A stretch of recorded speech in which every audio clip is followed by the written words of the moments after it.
Welcome back to Tactics and Trends with a bold DSTV stream. Bongani says to me during the break he has already downloaded it, he's enjoying it on his phone. When you're looking at Pulse of the Nation, we are going to episode 3 now. It has been exciting. Sunday, 8 o'clock is the date for you and Pulse of the Nation. This is the big one, looking at Orlando Pirates hosting Stellenbosch. In the last 5 games between these two teams, it has been 3 wins for Orlando Pirates, 1 win for Stellis, and it has been a draw, Bongani. Going into this game, I want you to give me the tactics. But when you're giving me the tactics, you look at the Stellenbosch team, no win in the last 5 games. They are a team low on confidence, a team that has sold one of their best midfielders in Mutetwa to Kaizer Chiefs. They've got Toure suspended. No win in the last 5. Orlando Pirates on the other side, last 5 games, 3 wins, 2 games that they've lost, back-to-back losses. What are the coaches thinking? You know, I think for Stellies, Stellies look quite, I don't want to say depleted, but they're lacking a lot of their quality from last season. Quality that obviously made them challenge, made them pose a threat in terms of the big challenges in the league.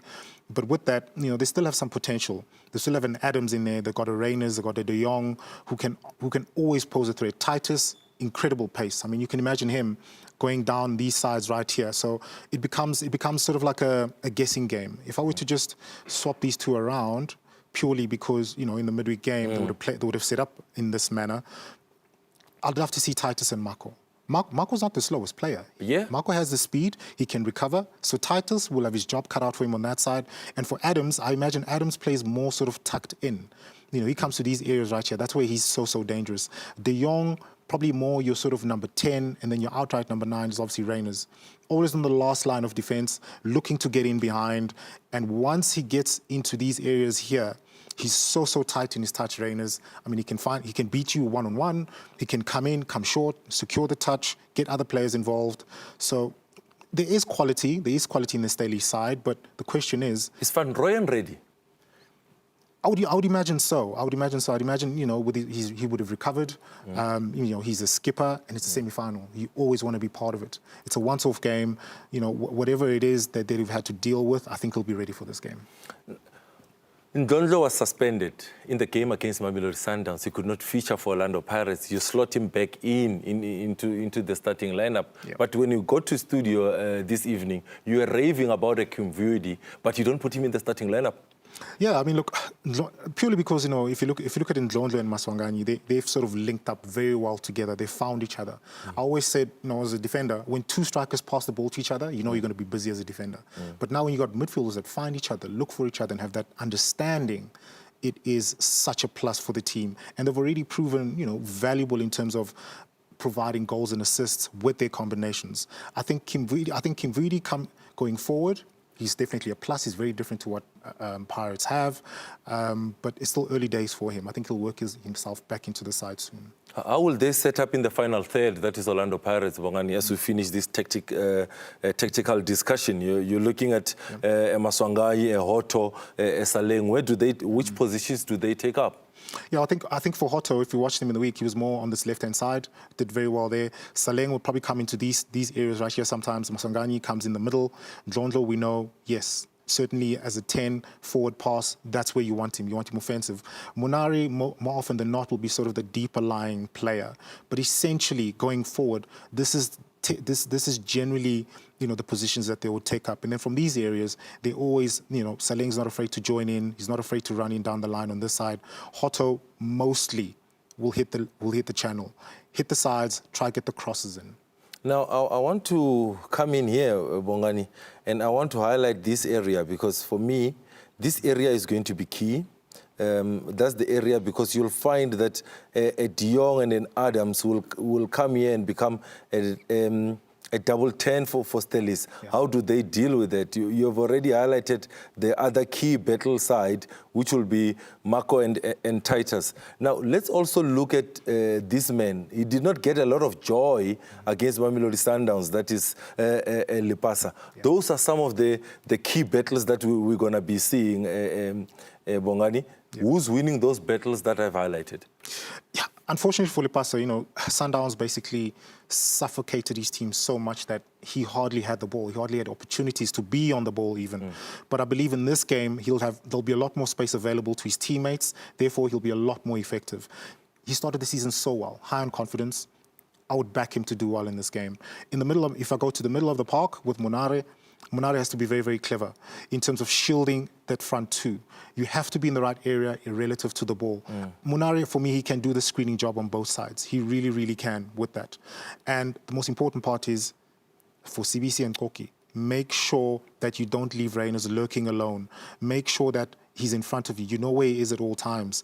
And if he's running down the channel, you're ready to get down the channel there. And obviously you're ready to get down the channel and get to the ball first before he gets there. You're a defender. In these tactics that you're describing for us here, what does Shandu do when Adams tucks in? What does Ndlondo do defensively, just to give Orlando Pirates that balance? Well, most importantly, if Pirates find themselves very, very sort of under pressure, and they have to defend and hold on, that's fine. Ndlondo can just drop in. He can do a job there. I trust him to do that job in there. And just add a block. If you've got this block of 4 right here, Shandu tuck in, make sure Marco's tucked in. If you've got the 4 split across the big box and you've got the 2 in front of you, that's 6. It should be enough for you to deal with whatever threat that they may have, Stellenbosch. You said you wanted to show us the relationship. Bongani says he wants to show us the relationship between Ndlondo and Tito. Tito is Patrick Maswanganyi. I want him to prepare the moment. I don't know if it's the goal that is scored by Otto or the goal that is being scored by Lipasa, but there's a relationship there. Yeah, I mean, if I were to play this clip here with Otto's goal, I love what happens here in terms of Ndlondo finding Maswanganyi, and this might be taken for granted in terms of his touch. I mean, that is a brilliant touch. The ball is absolutely fire to him, but he takes a touch, and after the fact, now he's in control. And with that, I love what he does. Just a little dink into an area, give your player something to attack, and Otto obliges in terms of just getting a touch on target. It's a fantastic finish. The unfortunate part for Staleys is they're all caught ball watching. And if I pause it here, they've only decided at this point to see that Otto is a danger man, and it's way, way too late. But sometimes we need to give credit to the run that has been made off the ball, because I felt that Dion Otto's run was excellent. You speak about that relationship between Ndlondo and Maswanganyi. You saying to me off air that the reason you bring Ndlondo back into that starting lineup, you want that combination to continue. You've got more to show me? Yeah, certainly do. I mean, they combine again in terms of creating a goal for Lipasa. This time it looks pretty straightforward. Ndlondo on the ball, taking responsibility, attacks, and then plays the ball wide. But this is a brilliant goal, brilliant finish. Look at how awkward his body is, but he still manages, bang, target. So 2 midfielders that love finding each other. They know where the other player is. Wonderful, wonderful addition for the team. Bongani says if Orlando Pirates are to concede a goal, is going to be via a set place. And that's what happened in the first leg game, Bongani. They conceded a goal via a set play, and Torres scores that goal. Yes, unfortunately, I think this is Achilles' heel for Pirates as well. We've seen this down the seasons, where they concede goals via set pieces, and this was no different. I mean, this is a brilliant ball. I believe that's Pasadine. But if I pause it there, there's 3 players. If I highlight that, there's 3 players, 3 Pirates players in there. My one friend once said, too many chefs spoil the broth. There's almost too many players in this area. 1, 2, 3, 4 Stellies players, and look how many Pirates jerseys there are. I'm counting 8 Pirates players in their own box there, including the goalkeeper is 9, and still they managed to find the goal that is Stellies. Is that something that Steve Barker needs to be working on if he wants to come and cause an upset in Orlando? Certainly. The unfortunate part is that Torres is suspended, so he won't be available. I mean, he's a big man. As you can see, he scores his goals. But with that, you would imagine there's enough height. There has to be someone in there to pose a threat via set pieces, because that is a wonderful opportunity for them to get on the score sheet.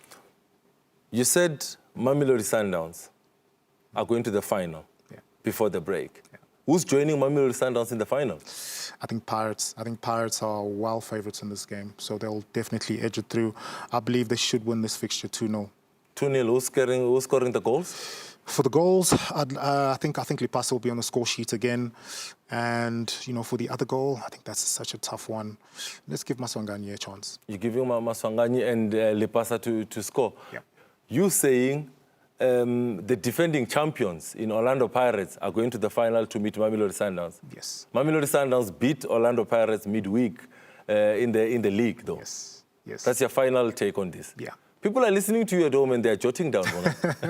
Now they may jot it down. Thank you for coming through to join us on Tactics and Trends, Bongani. It was great having you. Thank you so much. That was Bongani Kumalo. He says Mamelodi Sundowns are going through to the final. They are going to meet Orlando Pirates. He says Zakeleli Pasa continues with his scoring form. He's getting the goal. He says the other goal is going to come from Tito, their number 10 of Orlando Pirates. He says Stellis don't stand a chance with Toure not being there because he has been very solid at the back for Stellis, and it's important during offensive set plays, but it's not available. That was Tactics and Trends with the Bold. Ndine Pumuzo Manenje, Ndirindori Buor, Tactics and Trends, Rudababona Begedao, Ndizone.